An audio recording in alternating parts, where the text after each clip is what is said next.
Welcome back to Career Chats with Laura. Last time, which has been a while, I made an introduction video to credit risk modeling. In that video, I discussed the model development cycle, which starts with business and data understanding, data preparation, and then modeling. In this video, I will provide more domain knowledge on the business and regulatory requirements. I'll do another segment on data and modeling down the road. First, let's start with business understanding. It's important to have at least a general understanding what is going on because the data reflects the business process. And at the end of the day, you will need to translate your data and your model back into business terms. In credit risk modeling, we are interested in the lending business. The bank lends out money and the borrower pays back the money with some additional interest. The bank makes money on the interest and any fees associated with the loan transaction. But what if the borrower does not pay back the money? If you were lending out money and your money was on the line, what would you want to do to make sure that you didn't sign up for a losing deal?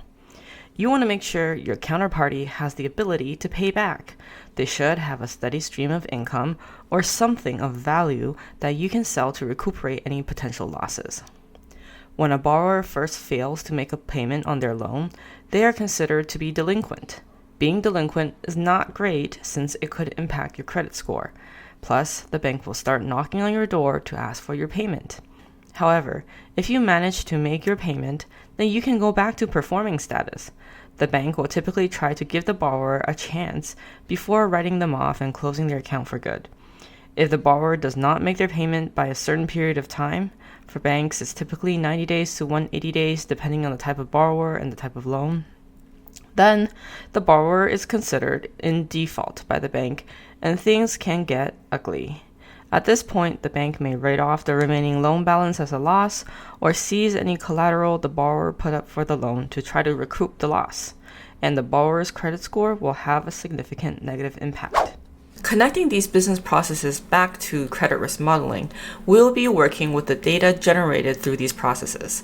For example, in the data, we'll see the client's remaining balances on their loans at the end of each month and the date the client went into default. This will allow us to measure the rate of default in our portfolio as well as the loss amounts, which will be used in modeling. Then, let's think about the different kinds of lending products that the banks offer. Each of these products work differently and their processes will look different. For example, a mortgage is very different from a credit card.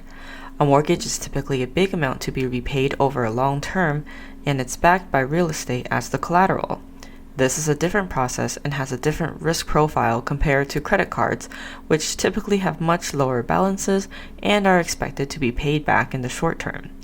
As a credit risk modeler, you won't need to know about every single lending product under the sun, but you should get to know the products covered in the portfolio you are building your model on. And the mechanisms of the product will inform how you measure default and loss and what factors are relevant to your modeling target. We also need to think about our clients. Different types of clients will have different financing needs, and the products used by these clients may differ. For example, an individual client trying to finance their home renovations has very different needs than a corporation trying to finance a big development project. Banks typically categorize clients into retail or wholesale. Retail clients are typically individuals or small businesses. Non-retail clients are typically commercials, corporations, governments, and so on.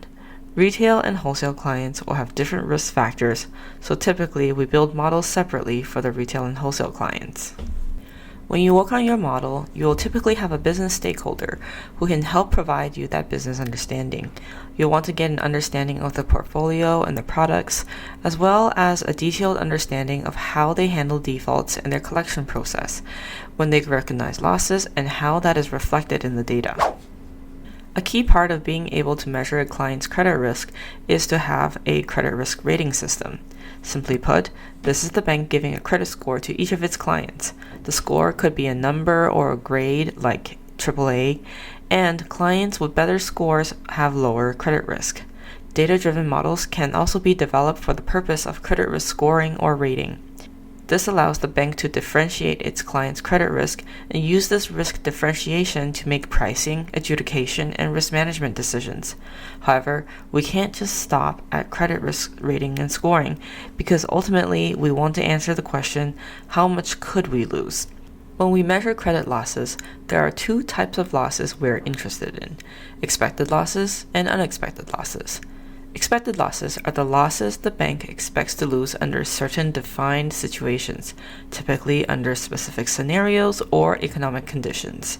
Expected losses under regular economic scenarios can be thought of as the costs of doing business.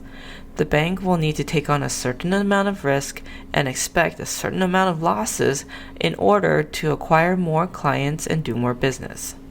The bank needs to have a provision for these losses, which is the allowance. Unexpected losses are unusually large losses the bank may incur and are hard to predict.